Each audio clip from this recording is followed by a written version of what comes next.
kutukan dan karunia. Ku terjebak di antara dua dunia, jalani sebuah kutukan dan karunia.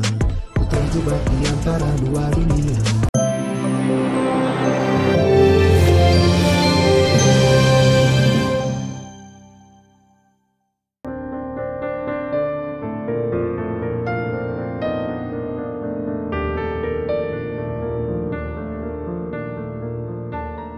Pemirsa, sejak divonis menderita tumor payudara, kehidupan Marsyanda rupanya penuh dengan ujian. Bagaimana tidak? Artis yang akrab disapa Caca ini rupanya juga didiagnosis menderita penyakit lain seperti inflamasi kronis, ginjal, hingga pradiabetes. Hal ini membuat kehidupan finansial Marsyanda berada di titik terendah. Hal ini diungkapkan Marsyanda di akun YouTube-nya. Lantas, apa alasan Caca curhat tentang kondisi kehidupannya kini di media sosial? Benarkah Marsyanda ingin menarik simpati publik? Sejak gue bilang di YouTube channel gue kalau gue memiliki tumor di payudara gue dan tumor tersebut diangkat, di mana hasilnya dibilang gue itu memiliki borderline phyllodes tumor, itu artinya 50% kanker. Sejak saat itu sampai sekarang, banyak cobaan-cobaan yang gue hadapin dalam hidup gue yang sulit. Tapi again, dalam video ini gue bukan mau mempromote atau ngefokusin tentang kesulitan-kesulitan apa aja yang gue miliki, tapi untuk background cerita aja supaya kalian tahu. Gue mendapat diagnosa kondisi kesehatan yang lainnya seperti chronic inflammation atau inflamasi kronis, masalah ginjal, gue diduga prediabetik, dan semenjak saat itu keuangan gue pun menurun.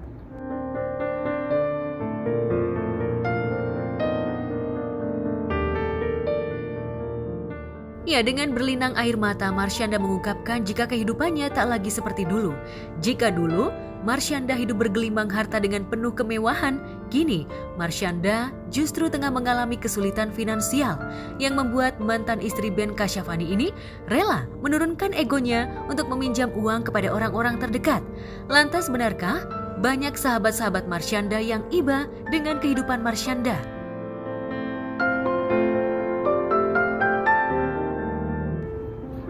Gue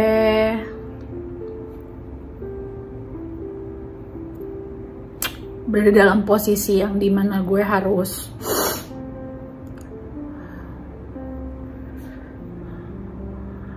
minjem uang sama orang-orang di sekitar gue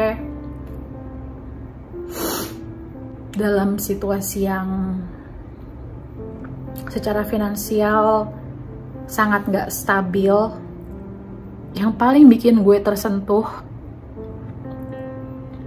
di masa sulit seperti ini, di saat gue lagi sakit, banyak pengeluaran untuk pengobatan, dan ada lagi diagnosa-diagnosa baru, ketidakcukupan yang gue miliki. Banyak banget orang baik,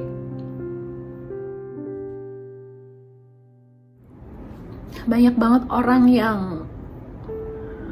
pengen bantuin dan bantuin.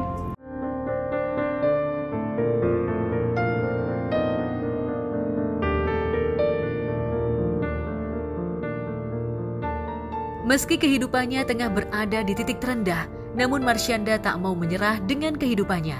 Marsyanda justru tetap bersyukur lantaran ujian yang menimpanya mampu membuat dirinya kuat dan tetap berjuang dan bekerja keras untuk sembuh dan terus bekerja agar kehidupannya bisa kembali seperti dulu. Gue percaya roda itu berputar, dan ini bukan sebuah hal yang perlu bikin kita malu, bikin kita ngerasa orang lain lebih bagus dari gue. Semua orang akan ngalamin roda di atas, semua orang akan ngalamin roda di bawah. Dan mungkin sekarang gue lagi ngalaminnya roda di bawah itu. Tapi gue terus berjuang, gue terus bekerja, gue terus berpikir, gue terus belajar, gue terus coba berkarya. Dan gue terus mau menghaturkan syukur gue dan terima kasih gue buat semuanya yang udah nolong gue selama ini, memudahkan jalan gue.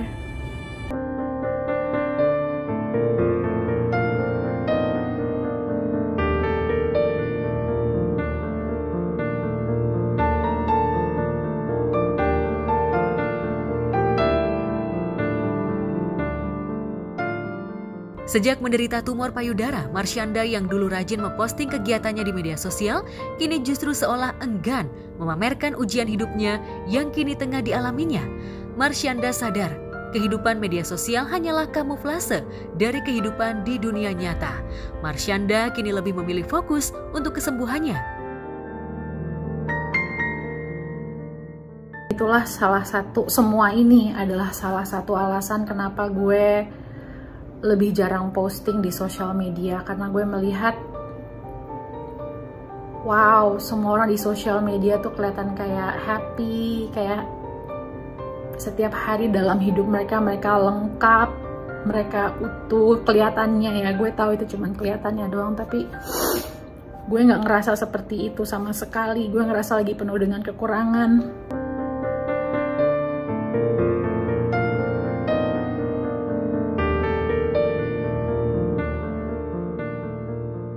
Tak ingin jauh terpuruk lantaran memikirkan ujian hidupnya, Marsyanda kini mengalihkan pikirannya untuk kegiatan positif seperti melukis. Salah satu lukisannya yang menarik perhatian netizen adalah lukisan bergambar love yang dianggap memiliki arti sebuah harapan.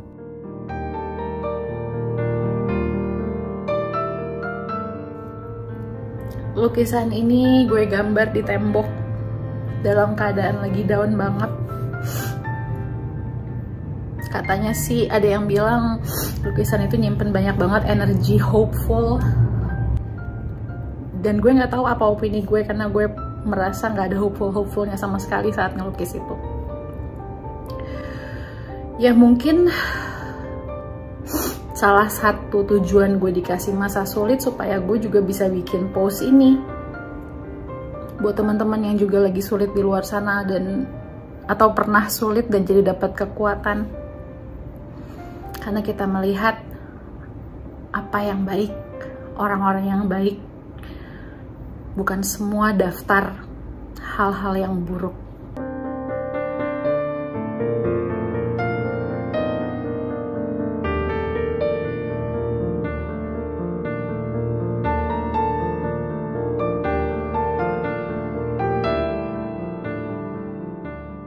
Sementara itu, media sosial dihebohkan dengan kisah seorang dokter yang tinggal di rumah mewah penuh sampah dan terbengkalai di Kampung Pasirwaru, Desa Karanganyar, Kecamatan Klari, Kabupaten Karawang, Jawa Barat.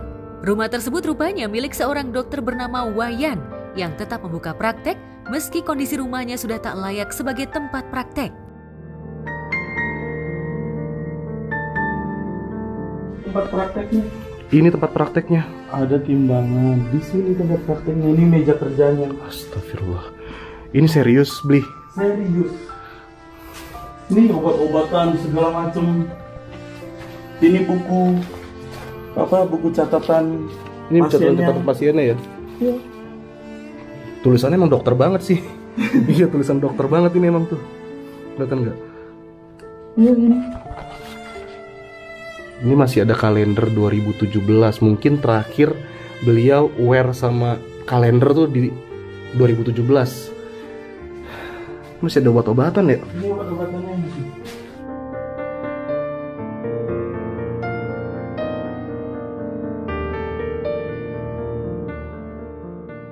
Kabarnya dulu rumah Dr. Wayan sangat megah dan tertata rapi dan terawat.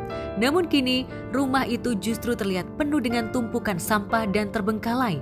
Sebenarnya banyak masyarakat yang ingin membantu membersihkan rumah Dr. Wayan, namun keinginan tersebut ditolak oleh Dr. Wayan.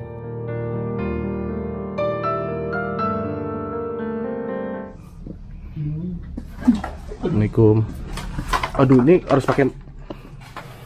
Serius ini tempat tidurnya? Ini kamar tidurnya dan itu kamar mandi buat dia mandi ya?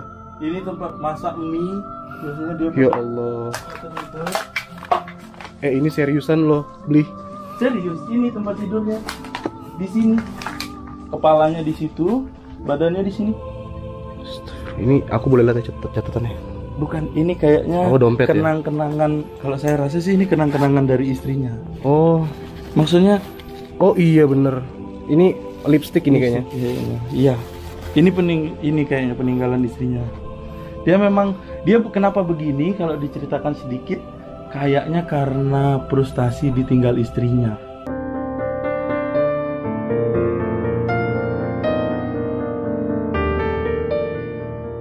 Sejak rumah Dr. Wayan viral, banyak konten kreator yang membantu membersihkan rumah milik Dr. Wayan. Tak hanya BPBD dan damkar setempat juga berjibaku membersihkan rumah mewah milik Dr. Wayan. Nah, tapi bagian dalam belum mulai dibersihkan ya cuy. Jadi pembersihannya tuh masih di bagian luar dulu karena masih berfokus untuk di bagian depan untuk pohon-pohonan.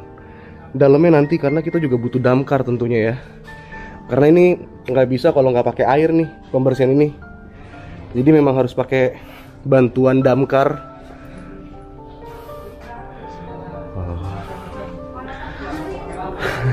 Seneng banget, sumpah nggak sabar ngeliat rumah ini rapi lagi. Wah, ada ibu-ibu tuh. Bawa apa nih Bu? Ini bersih-bersihnya apa, Bu?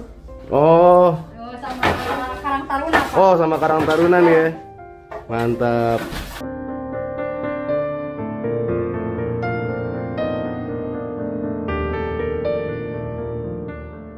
Sosok Dr. Wayan adalah seorang dokter yang ramah dan baik hati. Tak hanya itu, Dr. Wayan juga tak mematok harga kepada pasien-pasiennya. Tak heran, meski kondisi rumah Dr. Wayan tak layak sebagai tempat praktek, namun pasien tetap setia untuk berobat ke Dr. Wayan. Banyak banget sih, ya mungkin emang susah ya, apalagi ditinggal sama istri. Terus juga keluarganya juga belum tentu peduli atau enggak gitu.